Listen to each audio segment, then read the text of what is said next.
Shoutout nga pala dyan sa mga babae naghahanap ng mga mapapangasawa, naghahanap sila yung mga naghuhugas, naglalaba, tumutulong sa asawa. Sorry, may asawa na ako. Kunti na lang kami naggagawa ng mga ganitong bagay sa bahay, tumutulong sa mga asawa. Wala na kayong mahanap na kagaya namin. Sa mga naghahanap, pagbutihin niyo yung paghahanap. Mahirap na ngayon humanap ng mga lalaki kagaya ganito, kagaya ko. At ganoon din, mahirap din humanap ng babae. Lahat na ngayon ng babae, pagpapaganda na lang ginagawa. Pero hindi naman lahat ha, hindi lahat.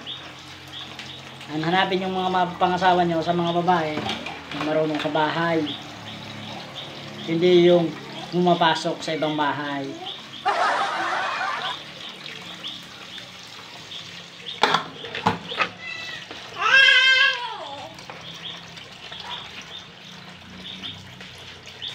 Kahit mga lalaki tayo, tumulong pa rin tayo sa mga gawaing bahay. Ito dapat.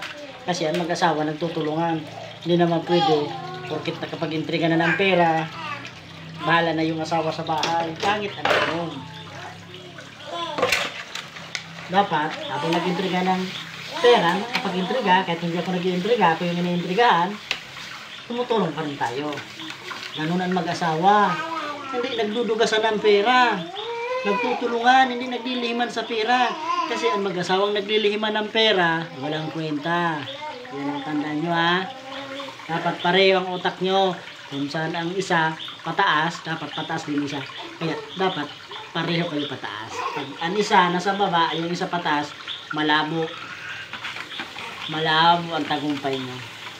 Sige na, hanggang dito na lang yan.